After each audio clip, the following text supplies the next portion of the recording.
A paz do Senhor, eu me chamo Herberson e eu gostaria de falar aqui neste vídeo sobre o livro de Jó. Como que você estuda Jó, como que você interpreta Jó, tá? Quais são os primeiros passos para você entender este livro. Vou comentar um pouco aqui, infelizmente não dá pra gente entrar muito a fundo porque é só um vídeo de introdução. Mas você que acompanha o canal vai observar que a gente vai ter várias aulas aí falando do livro de Jó.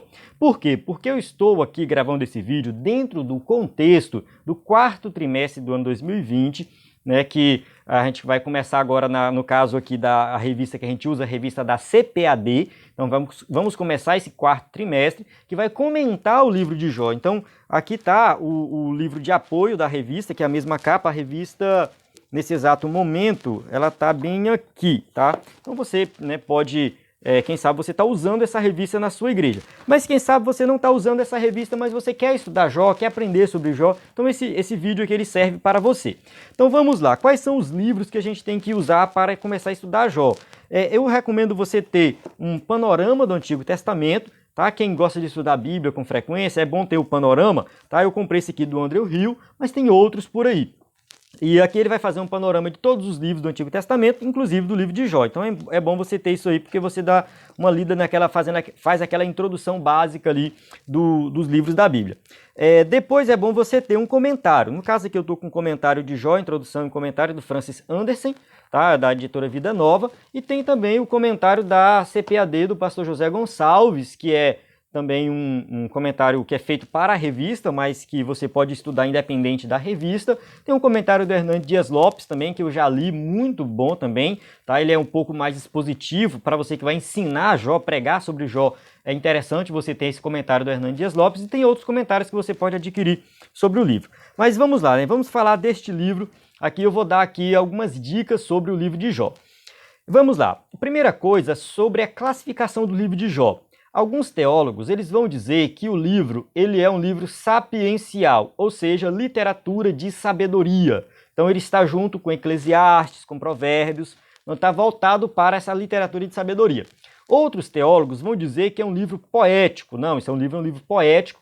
Então é um livro que está classificado ali dentro de salmos, cantares, enfim. Né? Aí outros vão falar assim, não, é uma prosa. O que é uma prosa? A prosa é o texto normal, é quando você conta uma história, por exemplo, vai descrevendo algo. Né? A prosa, no caso, seria o contrário da poesia, por exemplo. Não é poético, então ele é uma prosa. Então realmente ele tem ali no começo uma narrativa, contando como era, quem era Jó, falando dos seus bens, enfim, depois começam os diálogos. Né? Então alguns vão defender que ele é uma prosa e não é sapiencial e nem é um livro de poesia. E aí fica essa confusão, né? E aí o que acontece? Eu acredito que dá para juntar tudo. É mais ou menos o que este comentário aqui faz.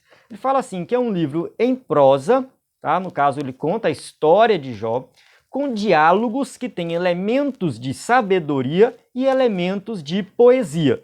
Então é uma mistura, tá? Isso é muito comum na Bíblia, por vários motivos. A cultura da época exigia isso, então na cultura da época eles gostavam de escrever de uma forma mais elaborada, mais bonita, os textos vinham com...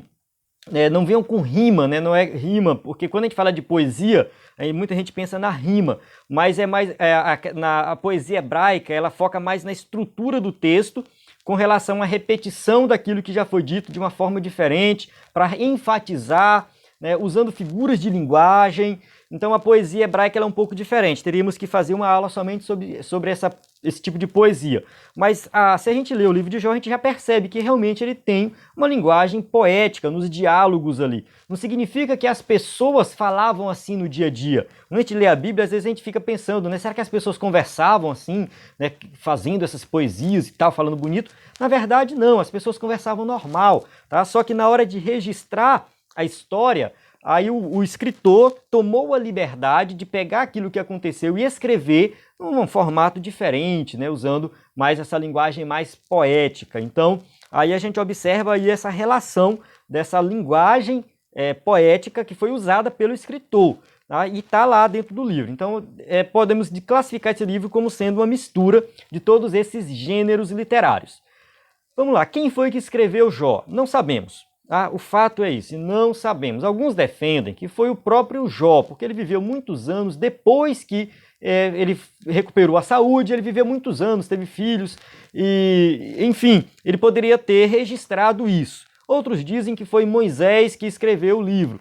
Nós não sabemos, de fato, nós não sabemos. Alguém, né, pode conjecturar qualquer coisa aí, mas não tem como saber. De alguma forma, aquela história, ela ficou registrada, ficou na mente das pessoas. Eu acredito assim, tá? De acordo com o que eu estou vendo os comentaristas aqui, parece que é meio que um consenso, eu não sei se é um consenso, mas assim, que a história ficou registrada por muitos anos em trechos diferentes, e uma época chegou um escritor que pegou aquele material e resolveu organizar e escrever e deixar ele prontinho.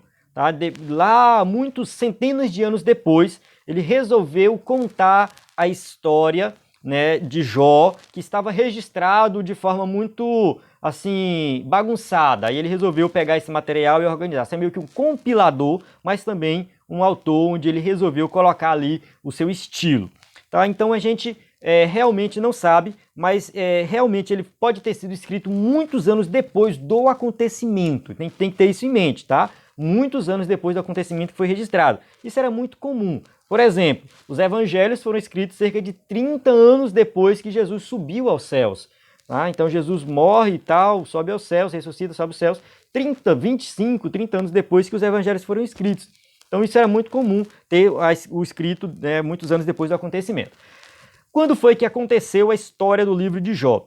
Tudo indica que foi ali mais ou menos na época de Abraão. Tem vários elementos que demonstram isso. A idade de Jó, né, dá uma pista em relação a isso, parece ser mesmo contexto da idade ali dos patriarcas.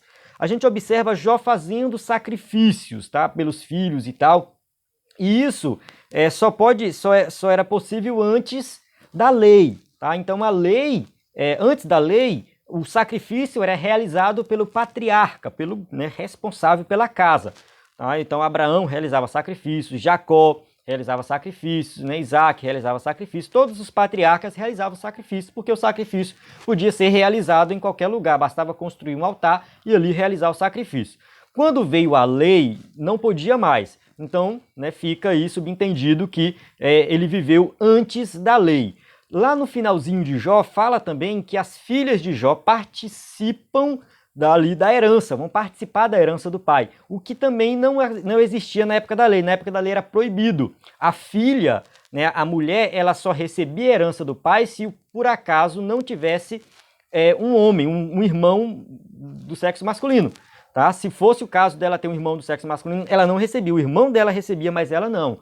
Tá? Ela tinha que se casar para, né, ter ali alguma coisa com o marido, mas no caso do pai morrer, a herança era do homem, não da mulher. E o texto de Jó diz que as filhas de Jó faziam parte da herança. Então fica ali, fica subentendido que, né, a história aconteceu antes, né, da lei.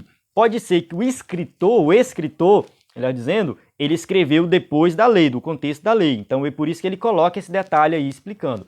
Então o livro de Jó pode sim Jó pode ter vivido até mesmo ali junto com Abraão, paralelo com Abraão, ou um pouco depois de Abraão, não sabemos, tá? Mas ele pode, né, ter vivido bem nessa época.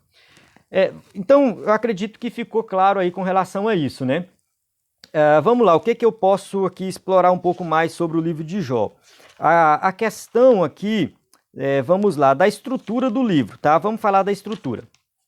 O livro de Jó, aqui eu marquei aqui, agora eu perdi a página, mas ele tem no início, tá, uma pequena introdução, aí depois tem os discursos, tá, do versículo 1 até o versículo 5 do primeiro capítulo, a introdução, aí tem os discursos, do versículo 6 até o capítulo 42, e depois ele tem uma conclusão, tá? Então ele tem essas três partes. Esses discursos podem ser divididos em três partes. Por exemplo, tem as duas entrevistas de Deus com Satanás, aí depois tem o diálogo de Jó com seus amigos, e depois tem duas entrevistas de Deus com Jó. Tá? Então, os discursos podem ser divididos em três partes. Então, o livro como um todo dividido em três partes, e o discurso dividido em três partes. Tá? Esse discurso de Jó com seus amigos podem ser divididos em duas partes. Uma parte são os 4 ciclos de discurso com Jó. Então, tem os 3 amigos de Jó, um fala cada um fala uma vez. Aí é um ciclo, aí volta. Depois cada um fala mais uma vez, outro ciclo e volta. Então são 4 ciclos. E depois tem mais um ciclo que é o discurso com Eliú. É o último que entra em cena. Inclusive, a questão de Eliú traz uma certa polêmica, porque ele não é citado em nenhum outro momento. Ele só é citado no momento ali que ele vai falar. Alguns estudiosos dizem que este trecho foi inserido no livro, tá? Alguém depois, em um momento posterior, inseriu este texto de Eliú lá, criou esse personagem, inseriu para tentar deixar uma coisa mais equilibrada nos discursos ali. No entanto, não existe assim um fundamento para isso, tá? Eu acredito que o livro de Jó foi escrito como uma unidade, o seu autor escreveu todas essas partes e deixou tudo junto de uma vez só. Tá? Tem muita teoria dizendo que o livro de Jó é um remendo. Um escreveu uma coisa, outro escreveu outra, e depois juntou tudo. Eu não acredito muito nisso. Esse comentarista aqui também não acredita. Né? Eu estou falando isso porque eu li, estudei, né, e eu vejo vários pontos de vista e depois eu tiro o meu ponto de vista. Tá, vamos lá agora para o tema tratado em Jó, tá? É muito interessante essa questão do tema. Por quê? Porque os amigos de Jó, eles têm uma teologia que afirma o seguinte, que a pessoa que sofre é porque ela pecou, tá? Então, tem essa questão lá que eles colocam assim, não, você, Jó, sofreu porque você é um pecador, você pecou. Eles começam a acusar Jó de ser um pecador e por esse motivo, Jó ali está sofrendo.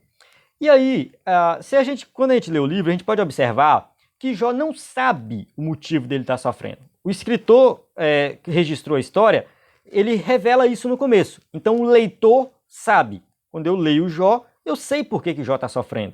Eu sei que foi ali Satanás querendo acusar Jó, acusar Deus, né? Olha, Deus, Jó só te serve porque tu, né, dá tudo para ele. Se você não desse ao Deus, ele não te serviria. Né? E Satanás fazendo essa jogada. E Deus sabia que Jó iria servi-lo, mesmo sem ter os seus bens, mesmo sem ter sua saúde. Então Jó, ele é provado por Deus. Ali Deus vai lá e fere Jó, né? Acaba com tudo que ele tem, mata todos os seus filhos, acaba com sua saúde, né? Deixa Jó realmente numa situação ali triste, deplorável, e ele sabia que Jó permaneceria fiel, tá? Que Jó não servia a ele porque ele tinha bens materiais, mas realmente porque ele amava a Deus. Só que Jó não sabia. Jó não tinha noção de que Deus estava fazendo aquilo com ele por esse motivo. Ele estava passando por esse sofrimento, ele realmente questiona o sofrimento, ele amaldiçoa o dia que ele nasce, tá? Ele realmente não está conformado com a situação. E é aí que entra, muitas vezes, quando fala do nosso sofrimento, que as pessoas tentam dizer assim, faz o seguinte, aceita que você está sofrendo, acha bom, né? Fala que o sofrimento é bom. Esse livro aqui fala da seguinte forma, ó, somente uma falsa piedade, um desdém para com as coisas como sendo más. No caso, isso aqui é uma heresia maniqueísta, ou seja, tudo é mal, todas as coisas são más, eu não preciso de nada, eu tenho que me desprender de tudo, e se eu perder tudo, não tem problema nenhum. Isso é uma heresia maniqueísta, tá? Outra, né, no caso, é o desprezo com as emoções como sendo fracas. Tá? No caso, a pessoa perde tudo e ela não demonstra nenhuma emoção, perde ação, não demonstra nenhuma emoção. Então, esses são os estoicos que defendem isso. A pessoa tem que menosprezar as emoções porque elas são inúteis. Olha só, não é assim que nós devemos abordar o sofrimento, tá? É simplesmente deixar. Jó, ele não aborda dessa forma, né? Jó, ele realmente questiona, ele quer saber o motivo, ele realmente está ali, não está gostando daquela situação, tá? Ele não aceita aquilo, né, como sendo o normal, ele não aceita. Só que ele espera em Deus. O problema é que Deus demora, mas ele espera uma resposta de Deus. E ele começa a questionar Deus. Tanto quando Deus aparece, Deus mostra que ele é soberano, sábio, ele sabe de todas as coisas e Jó não sabia de nada, e Jó vai reconhecer isso. Mas de fato por que nós sofremos? Né? Por que o justo sofre? Embora ainda tem por aí a ideia de que o sofrimento está vinculado ao pecado, a algo relacionado ao passado, né? Ou seja, você praticou algo, você sofre. Você praticou algo ruim, você sofre. Você praticou algo bom, aí você não sofre, você vive bem. Tá? Essa é a ideia da sociedade, esse era o pensamento dos amigos de Jó, e esse pensamento também estava ali na época da igreja primitiva. Tá? Vou pegar a Bíblia aqui, ó, vamos ver lá em João, né, veio em mente aqui agora, João capítulo 9, quando Jesus está ali com o cego, né? Caminhando Jesus, capítulo 9, versículo 1. Caminhando Jesus viu um homem cego de nascença, e os seus discípulos perguntaram: Mestre, quem pecou, este ou seus pais, para que nascesse cego? Olha só, a teologia dos discípulos também estava errada, estava na mesma teologia dos amigos de Jó. Respondeu Jesus: nem ele pecou, nem seus pais, mas foi para que se manifestem nele as obras de Deus. Ou seja, aquele homem estava cego desde quando nasceu, um cego de nascença, não porque alguém pecou, mas para que um dia Jesus encontrasse com ele, curasse ele, ali as obras de Deus, né, fossem manifestadas ali, e hoje nós estaríamos aqui estudando e vendo esse milagre aqui maravilhoso. Vidas foram transformadas por causa desse milagre, tanto no momento que aconteceu, tanto na igreja primitiva quanto hoje.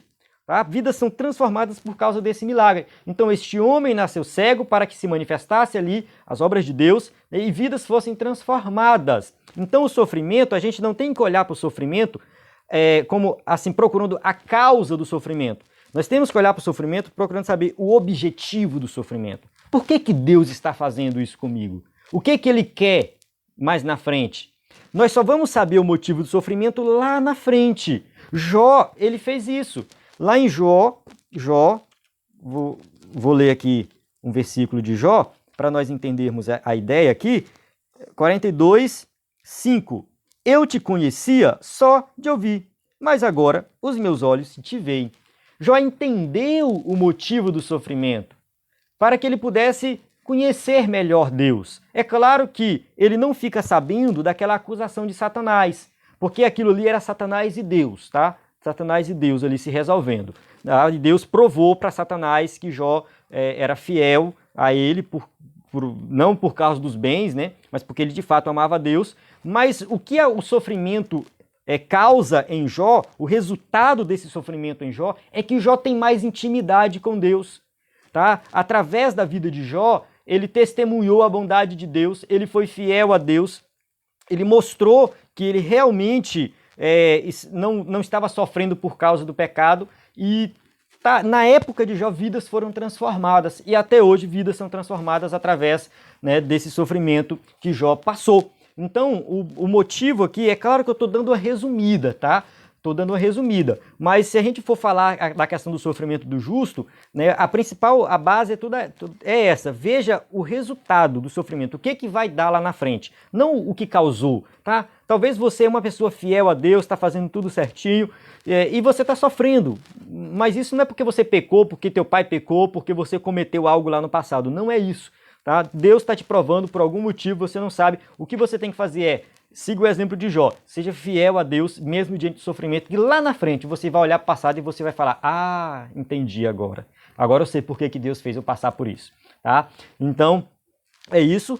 Eu vou encerrar aqui esse vídeo, eu acredito que ele já está um pouco extenso, mas, assim, leia Jó, medite neste livro, pregue neste livro, ensine este livro, tá? Viva este livro. Não leia só para ensinar e nem para pregar, mas leia para viver. A leia para você, tá? É um livro que tem ensinamentos maravilhosos. É bom você dar uma estudada, procurar alguns livros para você entender a estrutura do livro, porque o que os amigos de Jó falam não são aprovados por Deus. Então a gente tem que ter cuidado com a teologia deles. Você lê lá um discurso do amigo de Jó e vai falar assim: nossa, eu tenho que seguir isso aqui? Não, tá? Tanto que lá no final Jó reprova aquilo que eles falam. Tá? Então está registrado aqui para nós termos conhecimento do que foi falado, mas tudo que eles falam é reprovado por Deus. A teologia deles está errada. Tá? A teologia correta é a teologia que Jó fala, né? O que Jó fala é o que está correto, e o que Deus também mostra lá no final também é o que está correto. Certo? Então é isso. Muito obrigado por ter me assistido, se você chegou até o final. E aí, se você tem alguma consideração a fazer com relação ao livro de Jó, ao conteúdo também do EBD em Foco, você pode deixar o seu comentário aí, eu conto com a sua participação e a gente vai se vendo aí no canal com mais conteúdo relacionado a este livro maravilhoso. A paz do Senhor, até a próxima.